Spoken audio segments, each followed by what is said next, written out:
What's going on, everyone? This is Token Gaijin bringing you your scrub play of the day here on Scrubcraft.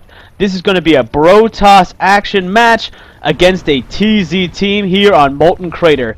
Now, we have been playing Molten Crater a lot, and I understand that it's kind of a weird thing to be casting this map so often. But the reason for it is because me and Deathwraith seem to play our best on this map. I don't know what it is, but a lot of our best games are here. We've really grown to like this map and adapt to it. I mean, it's just an awesome map, and it's really turning out to be one of my favorites. Now, since we're going into this match knowing we're against a Terran and a Zerg player, we're going to play our usual standard openings to this situation, which means we're going to do the early scouting to make sure nothing extreme is going on or no cheeses are coming our way, and we're also going to try to block off this ramp. Now, I want to talk about pylon placement, especially on ramps like this.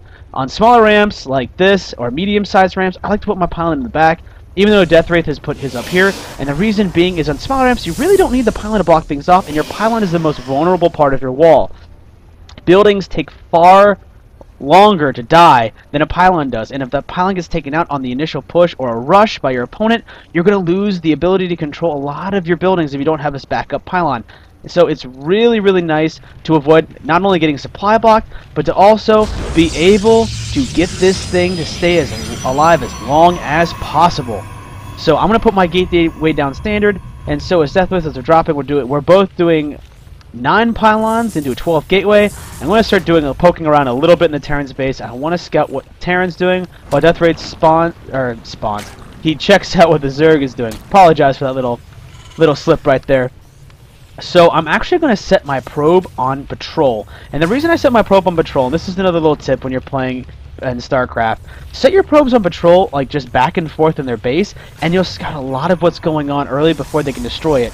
Because a lot of people are just going to expect your probe to, duck in and duck out. But if you set it on patrol, you're just going to be running around until they can get units out to deal with you, which is, usually a minute or two. So take that time, to set your unit on patrol, because you don't have to control them, which is great because that saves you a lot of time and energy to building up your forces and your buildings.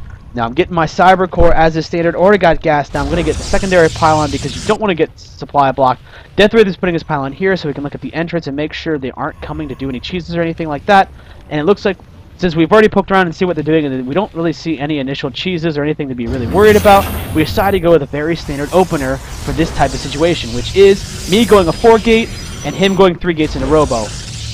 Now, I know I go 3-gate a lot, and the reason that I go 3-gate a lot is I like to macro a little bit harder, and Deathwraith is more micro-intensive.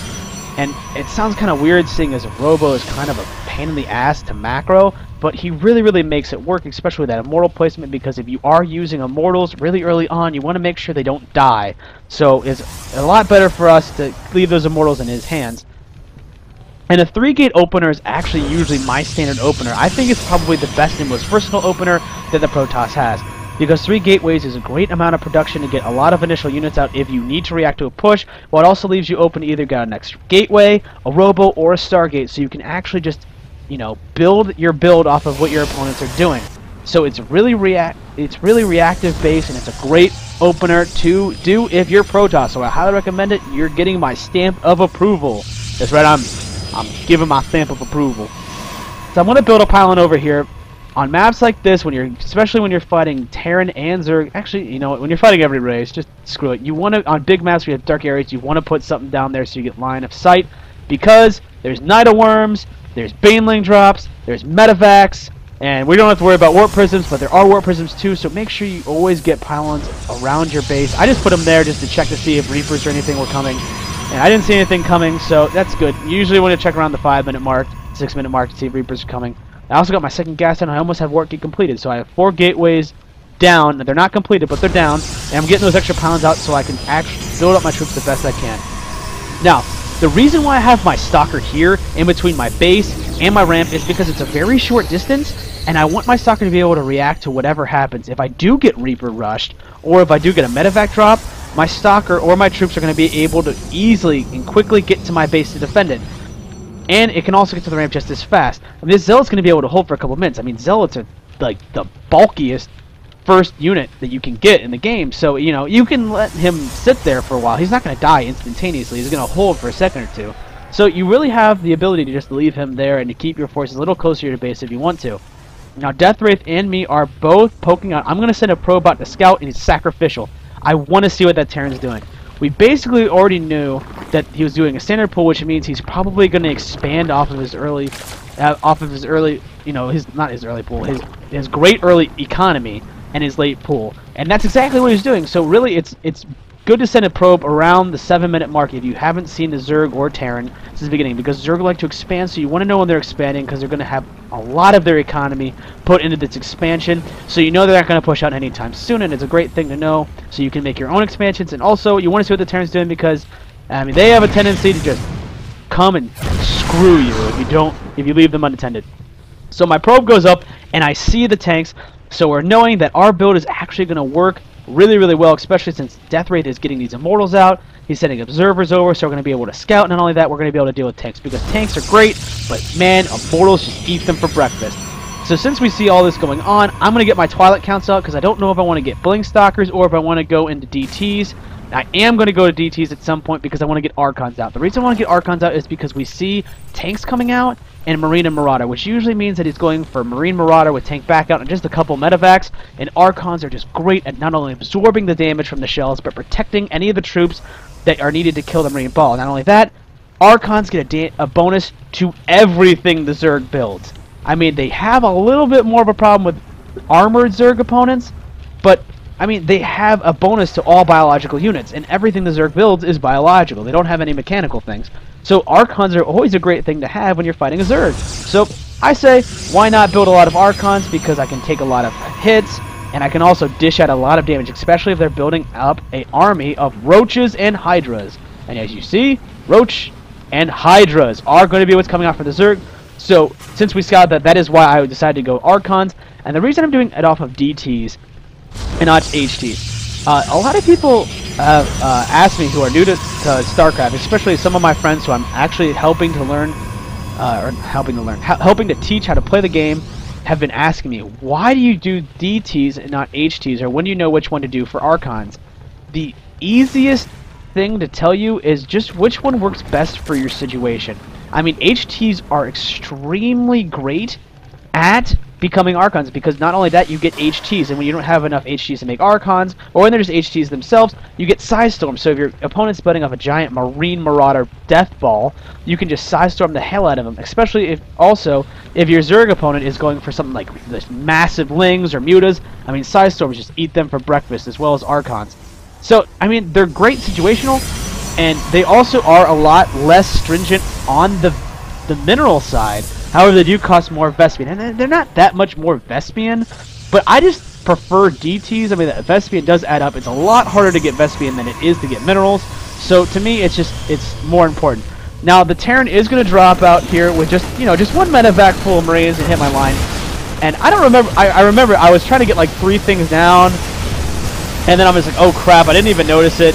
And I just sent my troops in way late. I was really, really pissed off because I do a lot of misclicking here, and it's just terrible.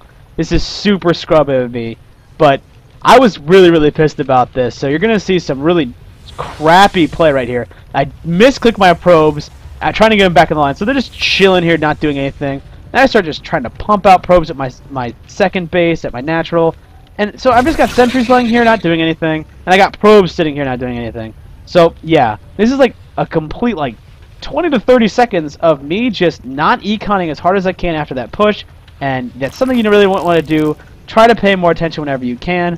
Now, he's going to be throwing these freaking damn changelings in my base, but we're going to start to notice them. I mean, even though he's throwing changelings, I know I only have 1 zealot, so I'm about to murder this guy soon. I can't remember when I murder him, but I do notice that he's got this zealot here, and I'm like, wait a minute, I only built 1 zealot. It's not part of my build. So he's going to die fairly soon, but these changelings are annoying. He's setting them from a really far distance. I don't know why, but, teach his own. Deathwraith does have his robotics bay down, so his robos are going to be pumping out those Kalos, and he's getting Immortals for buffer, and he's got a nice mixed army. You always want to get a mixed army, especially when you're going ground, because Zealots help to not only soak up damage, but they dish out hate if they can get to their opponents, especially with charge. Stalkers are great because they're ranged, they can hit air and ground, and they're also kind of bulky for a 1.5 unit. I mean, they're not Roaches, but not everything can be as sweet as Roaches when it comes to bulkiness and tier 1.5. and he's getting all these Kalos. So he's got a nice diverse force. I've killed the Changeling off. I know I've put away, and I'm going to put a cannon back here because it doesn't look like the Terran's over-committing to this cheese.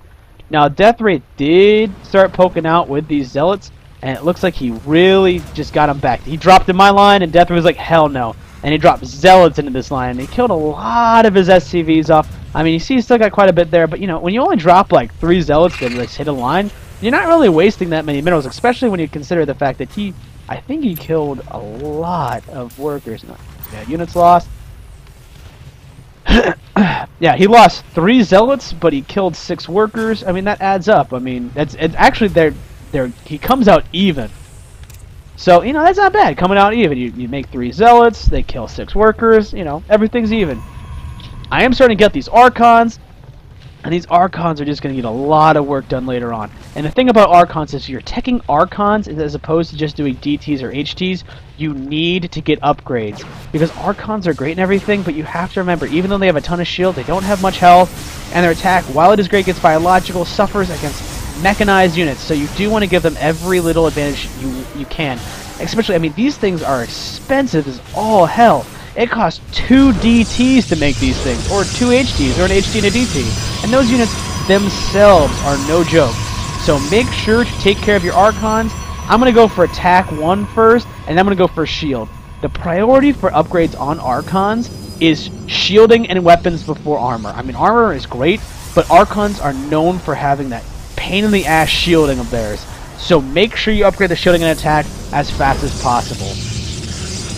Also, on my HT-DT discussion, another reason why I like to build DTs is because DTs are, you know, you can use them with great effect to just get map control, as opposed to HTs. I mean, HTs, if you misclick, they're pretty much screwed. Like if you miss storm, or you accidentally, you know, miss feedback. So it's really annoying when you screw up with HTs. As opposed to DTs, you know, just set them and you forget them. And I don't know, I like that ease of use, and I also like the fact that it really makes your opponents start to get paranoid about where you're putting DTs. They start over-committing to observation units. They start over-committing to trying to find out where you're going to poke out and base defenses, and that really plays in your favor, especially if you just send like 2 under the line just to, you know, freak them out. So Terran is still going standard. He's just getting out a couple, you know, ground units. He's getting a couple medevacs, a couple tanks. He really doesn't have that much, though. For what his economy is, he really needs to start building more. It looks like he's building some more production, but still the Terran isn't doing a very good job of building off of his economy. And it looks like the Zerg is like super oversaturating his bases, and he's got way too much econ. But I really don't know why they're not pushing out. I think it's because, yeah, they're pushing out now just to see what we're doing. But yeah, they're really not going to be able to deal with it. I mean, he's got these Kalos that are just going to eat him up.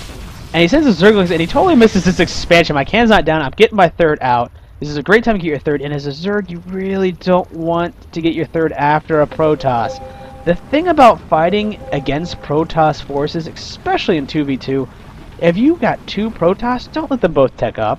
I mean, look at the amount of forces that have just been sitting here. If he had pushes out earlier, we might have been done for. But the thing is, we've been allowed to build up. I mean, Deathwraith has a ludicrous amount of ludicrous amount of Zealots now that are now charge lots. I'm getting out DTs and Archons. I mean, it's just, we're just really chugging out. Now, I did mess up here my blocking. I built my buildings way too close here, so I don't have enough room to get these Archons out, so they're just kind of pacing back and forth. So I'm going to have to build another pylon here to replace this one, and unfortunately I have to waste a pylon because my initial block off, which I was preaching about, away from your ramp, can screw you if you're dumb and you don't pay attention to your building placement. So make sure you pay attention to your building placement and make sure you have enough room for big units such as Archons to get out. Because it's kind of annoying when your most powerful unit is just sitting here doing a little dance. Yep, there goes that pylon. I'm just like, ah, damn it. But anyway, just gonna get a couple cannons here, only 1 pylon. I'm not gonna get out a ton of pylons and cannons. I mean, 4 is kind of a little bit too much, but he was getting speedlings, so I was afraid a rush was gonna come while I was getting my forces here. But you know, I mean, you don't really need too many pylons. I mean, it's going to be hard for them to reach that pylon, especially with 4 cannons bearing down on their speedlings. So, not really too concerned about building more pylons to back this up. But I'm getting some more DTs out. I got some lovely Archons here, and here comes the Archon conga line just to meet up our forces. Deathwraith getting this high grade. I usually let him get the high grade because, I mean, even though I have a really taxing build, he's trying to get a lot more Zealots than I am. So, you know, I'm just like, you could use the spare minerals. And here comes our enemies. Now, they are off 2 base play, which is really going to be detrimental to them because, I mean, this second base is just being way too overdrawn now that the natural is depleted for the Zerg. He needed to expand at least once or twice. You never, never, never want to have less bases in the Protoss, and the fact that we have ours down means we're in the clear. So they're going to hit Death Wraith, and Death Wraith is all alone right now. But he put the Marines in front, just cause are just eating them and eating them and eating them. And Death Wraith is just like holding on to dear life, like, dear God, dude, I cannot hold this off. He loses all of his Zealots nearly, and his Collars are just getting some work done, and the Zerg just start bearing down on him. So while Death Wraith's forces start to deteriorate into nothingness, the Zerg just moves in. I'm just like, oh, hell no. My Archons are a little bit late to the party, but here they are, coming in high fashion just to mop this up. You have all these biological units, and I'm just going to eat them for breakfast. And I mean, just look at these Archons. Like, they're just soaking up so much damage from those freaking roaches and hydras. I mean, I am losing a couple of them, but I mean, man, the fact that I was able to kill a much larger force with this smaller one is just a testament to the power of Archons. I mean, they're great, they're bulky, and they can just sit there and protect for days. I mean, I know it sucks to sacrifice them, but in this instance, based on their build, those Kalos are also really, really important because those Kalos have better range, so they do a siege line, or they do just do straight up Hydras. It's going to be a lot better for the Kalos to just pick them off, especially since Marine and Marauder are going to be a little bit more of a problem. My Archons, even though they get a bonus to biological, are really more here for the Zerg. I want to concentrate on fighting the Zerg units because he is getting Corruptors out to deal with these Kalos, and Broodlords are probably going to be the next tech. So we see this based out that the Zerg is trying to desperately get a third now that he knows that his main is just depleted. And we just destroy it. Like, there's nothing he can do. He doesn't have the forces after losing all of that to defend, and we're just going to continue to reinforce. I'm getting out way more Archons, and I'm also teching as hard as possible. I think I got Shield 2 coming down, and I want to start teching the attack. What attack am I on? I'm going to start getting Attack 3 soon, and I'm also going to be getting my Shield 3 soon. I can't remember when I get it down, but it's really relatively soon. I remember that. And I'm also not only just getting this base done and warping in more Archons, I'm also getting this fourth. Now, I know this fourth sounds a little premature because this line isn't actually even depleted yet. The reason I'm actually getting this fourth is because, remember, I'm building Archons, which takes DTs, and they're gas whores. So I'm actually literally just building this base for the gas, which isn't a bad thing to do. I mean, if you have map control like this, I mean, Death Wraith is able to just come up, poke up, and just be like, no, hit your pool with all these Kalos. I mean, why the hell not expand again just for gas? I mean, you shouldn't be too worried about them pushing out. You just decimated their entire army. Now he's gonna get all these Corruptors out to deal with this, and he's just gonna see my Archons be like, oh no, man, because when you ball up forces like this, even though Corruptors are way bulkier than Mutas, they're not going to be able to hit this Archon ball. It's just going to be way too much for them to handle. Our opponents are now understand that they're struggling. I mean, the Zerg has barely anything to mine off of. The Terran is still okay on mining, but I mean, look at all these drones. You just got too many drones. You only want to have like maybe a full window here. I mean, I usually like to cut it off, you know, somewhere around here, but I mean, too many drones to keep his base holding for much longer. He's just gonna run out of his economy, especially since he doesn't have any expansions, and we're not gonna let him get any. So that defensive play with Terran, I always have to remind anyone who plays Zerg, who partners up with a Terran, don't let that false sense of comfort from Terran initial protection make you stop expanding and sit on 2 bases, because Zerg need those bases. Their troops are really easy to produce, but the best part about Zerg is you can keep producing units and you produce them far faster than anyone else. You can just reinforce, and you want multiple hatcheries.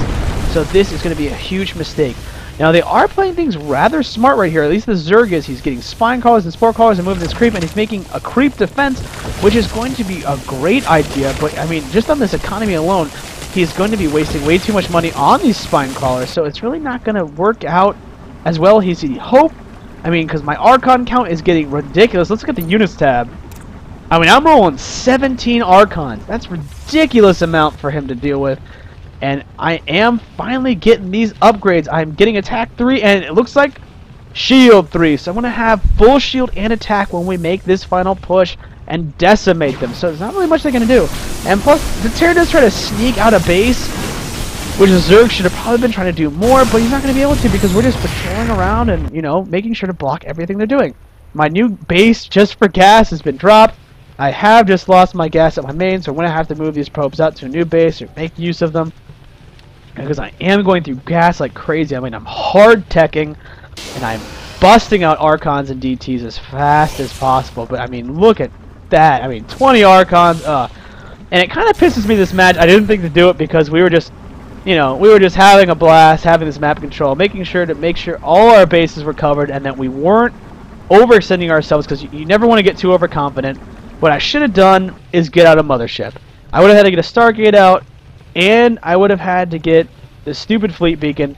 But I mean, an Archon toilet would have just been hysterical here, and I didn't do it. I'm kind of pissed. Maybe if I do another Archon game, I will try to remember to do the Archon toilet, because that is a sight to behold if you've never seen it before, because your Archons just pop out of the vortex from the mothership and laugh as they murder everything in sight. I mean, the AoE single fire damage from a massive Archons is insane, and I have not seen anything that can even come close to fighting it. And here comes the next major engagement. Now we are going to start getting pushed out from the Zerg, and my Archons are going to go to the front to buffer the damage. We want to get these Corruptors away and these Broodlords. I'm trying to track these Colossi as fast as possible, because they are going to be a lot better at fighting off Terran forces. And now he's got Thors, especially since he's got Thors, because I'm not very good to deal with mech. So you're going to actually see here is when I hit, I'm going to try to get my Archons out, and we're going to actually try and switch our armies. My Archons are going to wind around here to block Zerg damage and to take care of the Zerg forces, while his move this way to take care of the Terran threat. And this is actually a really great thing to do. I mean, if your whole army is balled up like this, use whatever is best in your troop allotment to deal with the situation. I mean, it would have been dumb for us to just keep balling up and firing everything at single fire. Death Wraith needed that protection from those area units. His Kalos are his most valuable asset right now. So I needed to not only soak up the damage from the Broodlings, which, I mean, Archons just take to the face and not even give a damn, but I also needed to take them out. So putting my Archons in a situation where I'm going to lose a lot, I think it's 5 or 6 Archons, that's quite a bit, is going to be a better situation in the long run. Because, I mean, look, he's still got all these goddamn Colossi, and they just can't do anything about it, especially now that he's just sniping these tanks away, and that's going to be the GG. Now, on games like this, if you are TZ, I'm going to tell you this as best, or as wholehearted as I can, and as calm as I can. Expand, Zerg. Expand. And if you are a Terran, make sure if you are protecting his expansions to, don't just rely on tanks. Get bunkers down. I mean, a bunker with 4 Marines can do a lot of protecting that a lot of people always underestimate. So if you are looking to try and turtle up, TZ is not the best composition. It's great for the initial turtling up. It allows for a very quick expansion. But if you're not going to push up off of the early protection that your Terran's going to provide you, you're not taking advantage of it. Plus, if your opponent's scout that you're turtling up, you're going to be a very disadvantaged, because if you can't get a lot of troops out to stop them, they're going to come in and do an early push and either knock through your wall, or they're going to just keep you base locked the entire game and get that map control. So my biggest advice that I can get, if you are playing a TZ team, use their strengths to your advantage. You can have the Terran protect the base, not necessarily turtling you all in, but protect the base with tanks and things like that, while the Zerg gets that map control with early lings. I mean, yes, Roaches and Hydras are great against Zerg, but you have to scout and pay attention to this composition. I mean, this composition could have easily been taken down. If he had hard tech switched to Ultralisks, my Archons would have had no means of stopping. They would have just been, I mean, they would have done a lot of damage, don't get me wrong, because Archons are strong. But I mean, those biological terrors that are the Ultralisks just eat up Archons for breakfast. Also, I like how the Terran was going for more mech, but Thors probably weren't the best situation. If he saw that we did have a slight weakness to air, he might have wanted to go Vikings. He really would have been able to just destroy these Kalos, or, just anything else. I mean, you really have to think about things. I mean, battle cruisers probably would have been the best situation for the Terran to go instead of getting these Thors out, because he already had the starports down. He had a tech lab on one. He has just to pick up this building, switch it to another tech lab building, and he can get battleships out. And even though Archons can't hit air, Death Wraith did not have much to deal with air. I mean, my Archons could hit air, but they're not biological. They're mechanized, and battleships are bulky as all hell. So if you are fighting this composition, even though it's a composition that we like to use, and trust us, we're not going to use this all the time against TZ teams. So if you are watching this as a TZ team, like, oh yeah, I'm going to take you down, don't get overconfident. Make sure to scout. But also, if you do see Archons, make sure you hard switch to a troop that is going to work, because if you keep the same thing and it's not working, it's going to fail you. Now, the Zerg did make a hard switch to those Corruptors to try and get the Kalos out, but really, it just was not enough to stop us. They did not have the Terran acting, or not not really acting. He was hard switching, but he wasn't switching to the best unit to deal with the situation. And that's how I won the game. I mean, basically, we just scouted more, we knew it was coming, and we made sure to deal with it in a timely manner. Now, we are still trying to get more people to play on our channel. We're trying to get some more players that play different races. So me and Deathwraith, I'll keep you updated on that. But for now, it's just going to be me and Deathwraith posting these games. And we might be doing some random 4v4s with just me and Deathwraith fighting 4v4 matches. Or maybe some random 3v3s with just the random partner. But more on that later. I really don't know how that's all going to be working out now. But that's it for this time.